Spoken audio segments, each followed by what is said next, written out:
Dictation start now. I am glad that I have been asked to lead our discussions on energy issues. As a developing country, it is a question of vital concern to us in India, both for our rural population and our industries. Each country has its own energy perspective and must develop those sources of energy where it can derive the best result, not just in terms of immediate profit but in the long term interest of its people. Conditions of every country, availability of basic courses of energy and capability will determine its choice of the technology of energy. When coal and oil begin to be used as motive power for industry and transport, there was a great transformation which brought forth both prosperity and poverty on a scale hitherto unknown to men. Coal and later oil fueled the age of machine. Oil began to replace coal because of its cheapness and superior utility. Its cheap price and assured supply lulled the industrial world into a sense of complacency, with the result that despite the known limited period of exhaustion, no efforts were made to study alternatives. The world suddenly awakened with a shock to find that these treasures are finite and that they could be very expensive. In fact, it is quite safe to presume that even the current prices would hold good for more than a short period. Consequently, we have all to become conservatives or conversations, if you like, and the wasting spree has to come to an end. It is certain that if we go on burning up the fossil fuel like this, the lights will go out everywhere much sooner than expected. Is it for such a fate of chilly darkness that human intelligence has striven all these centuries progressively to a happier state of living? What avails if it men, in an attempt to exploit nature, should be by his own folly of extravagance? This wisdom which has dawned on us was prefigured in our own country. Gandhiji tried to put across to his countrymen that man should not become a slave to the machine and victim of the machine age.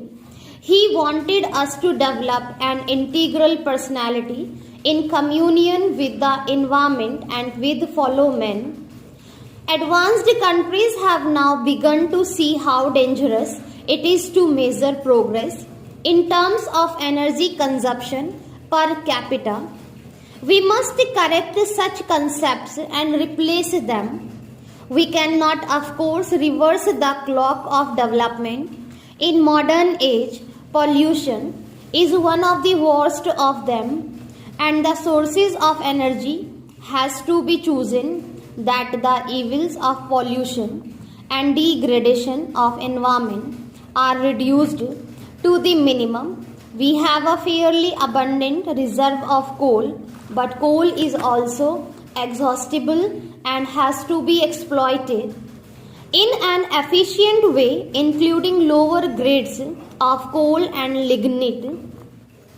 The pollution would also have to be seriously tackled. Hydroelectric power is the next most important and promising sources of energy, not only for India but for other countries as well. What is better still is that with hydropower, the risk of pollution is neither so strong nor unmanageable. We should systematically survey our hydropower potential and cooperate with neighbors to tap it for mutual benefit. Unlike oil, hydel comes ever fresh and endless from the snow mountains and rain-fed rivers.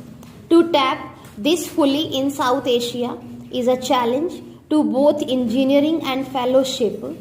Modern science has opened up the atom and released its power for use by man.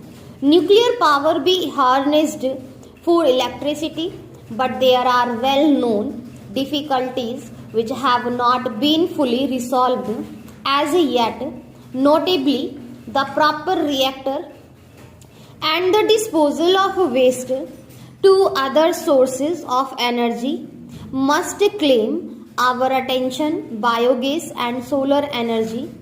The advantage of using biogas plants in the villages is that it fits in with the technology of rural areas. There are, I believe, some problems yet resolved before it can be popularized in a large way to help the smaller peasants. In India, we are trying to work a strategy of community biogas plants. This is one energy sources which would be relevant to conditions in small countries as well as large ones in towns as well as in villages. Large concentrations of cattle population in villages and dairies particularly lend themselves to exploitation of this source of domestic use and small power requirements. It also provides a good opportunity for regional technical cooperation amongst countries. Solar energy is already beginning to be applied to a number of purposes such as improved drying of agricultural produce, pumping water, heating and air conditioning. Many countries are carrying on research into the application of solar energy. All our countries are blessed with abundant sunlight and we should therefore have a primary interest in speeding up the commercial development of practically appliances using solar energy. India recently a conference on solar energy and we were gratified by the interest it generated. Here also immediate prospects are good.